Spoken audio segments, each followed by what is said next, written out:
आप उस कुटी में ना जाते। आपकी मान्यता थी कि इस समय कोई न कोई कुटी में अवश्य होगा।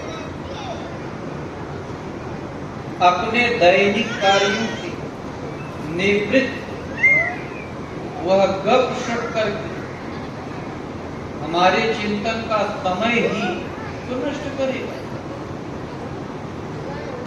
इसलिए आप कुटी से कुछ दूर बाहर ही किसी वृक्ष के नीचे बैठकर चिंतन रत रहते थे, भजन में लगे रहते। और प्रातः होने पर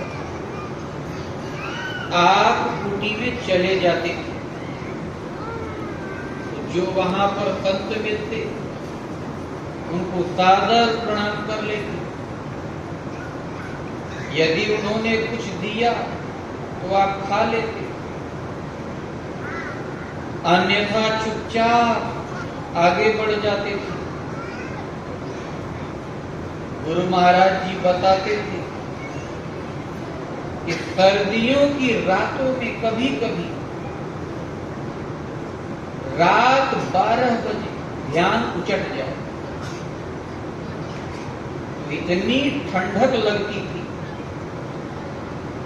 कि लगता था जैसे अब प्राण ही नहीं बचे।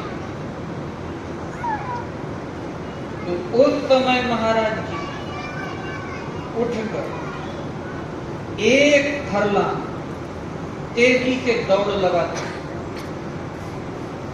और उसी वेग से लौटते। शरीर में गर्मी आ जाती, उस गर्मी के रहते रहते महाराज जी पुनः ध्यान में बैठ जाते।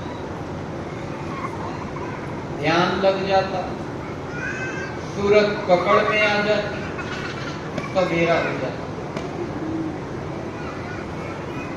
हम लोगों ने पूछा, महाराज जी क्या ध्यान में ठंड नहीं लगती?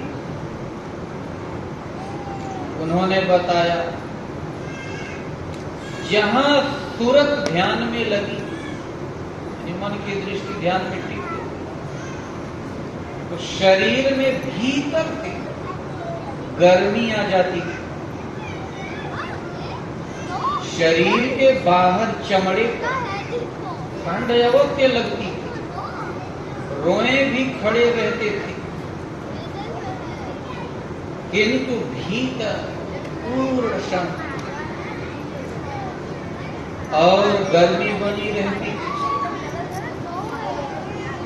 निराधार विचरण, यही दिनचर्या थी, जिसमें शयन का आसन, ककरीली पथरीली जमीन, मिट्टी का आसन। वास्तव में अनादिकाल से संसार में जितने विरही संत हुए, साधना काल सब धरती को ही आसन बनाया। ऐसे संत निरंतर चिंतन में क्यों रहे आते हैं, उसका रीजन बता रहे हैं। पीवत प्याला प्रेम का सुधरे सब साथी, आठ पहर झूमत रहे जतमय घल हाथी।